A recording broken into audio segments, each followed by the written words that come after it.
bisa kita lihat dari ini kan. Keberhasilan itu bisa kita lihat disebabkan oleh faktor ini kan. Jadi karena kita melakukan etnografi kelas dengan jelas kan, dengan jelas. Nah lebih-lebih Anda kan sudah melakukan observasi kan. Dalam observasi bagaimana sebenarnya laporan observasi yang Anda dapatkan di dalam setiap siklus itu tolong digambarkan. Kalau tidak salah saya baca itu tidak tergambarkan. Demikian juga foto-foto yang Anda ambil, dokumen foto yang Anda ambil, itu kan harus bicara dia. Apa yang terjadi di dalam foto yang Anda ambil pada siklus 1 dan apa yang terjadi dalam foto yang Anda rekam di siklus 2 dan di siklus 3. Di mana sebenarnya perbedaannya? Apakah interaksinya di dalam dia belajar IPS, kemudian yang ketiga kemampuan berbahasa asingnya kelihatan di situ. Kan ada misalnya Anda punya video, kan ini karena kita akan menguji juga kemampuan berkomunikasi bahasa asingnya kan. Kita observasinya mungkin bukan berupa video kita dokumen kita kan. Sehingga orang yakin gitu.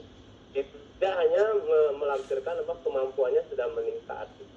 Apalagi kita memakai role playing di sini kan, ini bermain peran, jadi itu sangat bagus sebenarnya. Nah, dan dari apa yang Anda lakukan ini luar biasa kan. Dalam 1 bulan kita bisa menghasilkan sesuatu yang luar biasa. Dari yang sangat di bawah KKM sampai menjadi peningkatan KKM yang luar biasa. Dari kemampuan berbahasa asing yang sangat kurang menjadi kemampuan bahasa asing yang sangat baik. Nah, sehingga walaupun PTK itu bersifat kontekstual di dalam waktu itu, tapi kan ini satu model yang bisa kita nantinya menjadi semacam inspirasi lah kepada guru-guru bagaimana meningkatkan prestasi dan kemampuan bahasa asing dari siswa. Jadi oleh sebab itu perlu di sini tampaknya ada upaya-upaya Anda untuk ya membuat etnografi kelasnya sehingga orang itu gitu. Jadi sehingga dia bisa yakin dengan hasil yang dicapai seperti itu.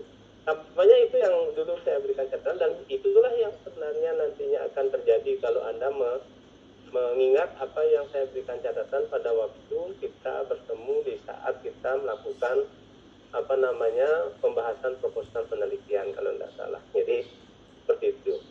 Nah kemudian yang berikutnya di dalam pembahasan Anda mengatakan IPS yaitu dalam belajar sejarah dia bercerita. Kita di situ tidak belajar sejarah, kita belajar IPS.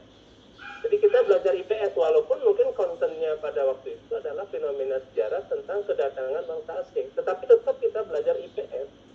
Jadi supaya jangan begitu kita keliru, kita mengajar IPS tapi mengajar sejarah, kan tidak benar kita. Karena pendekatannya, model pembelajarannya beda sebenarnya kalau kita mengajar sejarah dengan mengajar IPS. Ya, jadi oleh sebab itu kita harus konsisten. Kalau kita mempergunakan di sini belajar IPS, ya tetap kita harus mengatakan belajar IPS walaupun pada saat itu kita membahas topik yang terkait dengan kesejarahan. Tapi sejarah dalam dimensi IPS itu harus kelihatan bagaimana politiknya, ekonominya, antropologinya, sosiologi, geografisnya itu harus kelihatan di situ.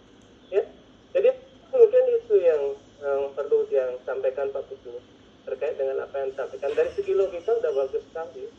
Hanya saja di situ yang tidak kelihatan. Bagaimana kita menggambarkan etnografi kelas yang terjadi dalam setiap siklus sehingga akan membantu kita pada saat kita melakukan bahasan terhadap hasil kita di dalam setiap siklus itu.